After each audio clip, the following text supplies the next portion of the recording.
Hey friends, I'm back. So thank you for joining me on this free series all about how to be more confident on camera or just public speaking.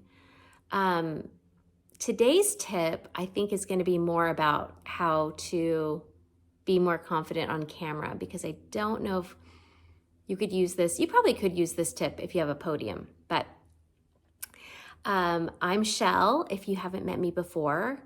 This is tip number 4 of the series. Go back after this video and watch the other tips. They're really good.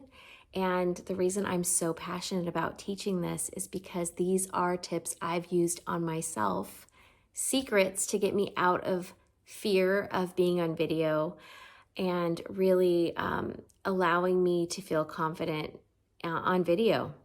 I'm a photographer, so I'm very comfortable being behind the camera, and I love making my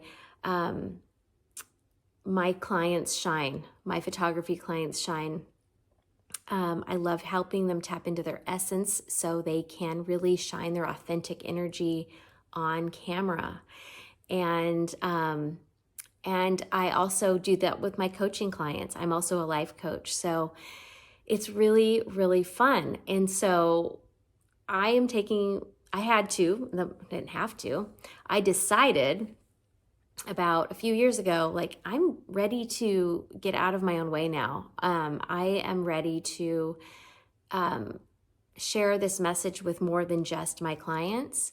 And so, in order to share the message without just my clients, I had to learn how to be comfortable on camera. So, I know there's other people out there that need these tips, so I'm sharing every single little tip that has worked for me. So, like I said, I have shared a few tips in other videos, so go back and watch those after.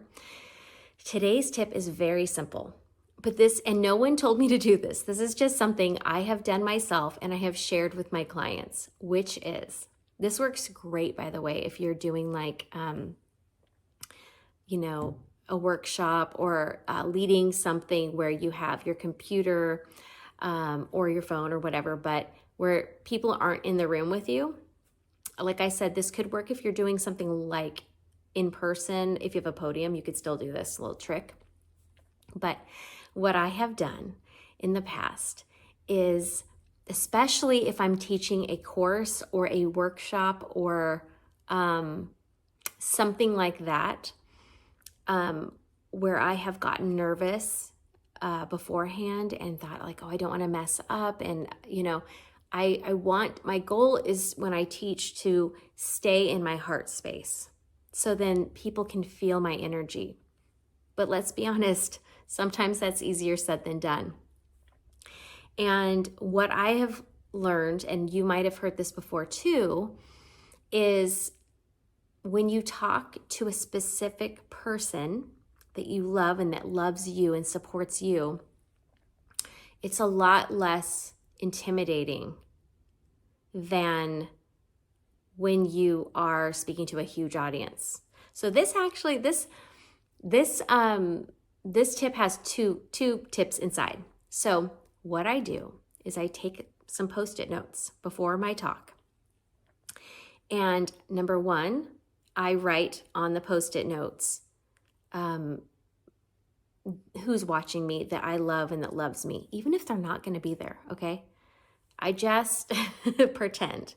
So maybe it's your best friend, maybe it's your mom, maybe it's your sister, maybe it's a client that you've served and they loved you and they got so much benefit from working with you.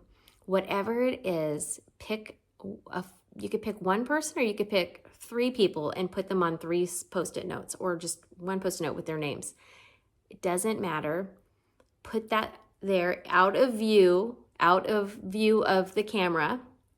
So like for me, I would put it down here and you wouldn't see it. But if I start to get nervous or too much in my head, I can look down and go, oh yes, that's right.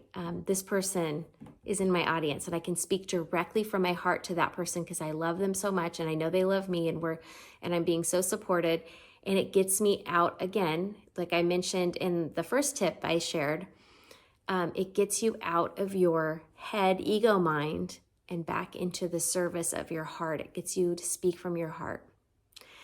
The other thing I love to do with Post-it notes is to write little affirmations or mantras on them and put them out of sight from the camera, but just in eyesight where I can see them. So if I start to get nervous or scared into my fear of the what ifs, I can look down and go, oh yeah, I've got this.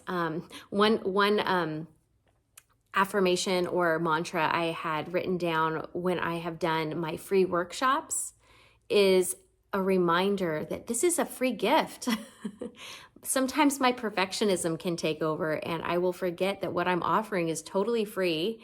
It's just my time and my knowledge, and it's okay if it's not perfect, right? So I forget though. So I have to remind myself, hey, this is a free gift. This is a gift you're giving other people. And so that gets me back into my heart space and out of my perfectionism. So let me know if this helps. Tell me in the comments if this is helpful to you. And I hope you're enjoying this series. I know I'm enjoying sharing these tips with you. And you can visit me on my website for more free resources. It's www.sheldransart.com. And make sure you like this video and subscribe to this channel so you can get more of these tips. I'm going to be sharing more. And if you hit the bell, then you'll get notified. All right? I hope you have a wonderful rest of your day, and I will talk to you soon. Bye.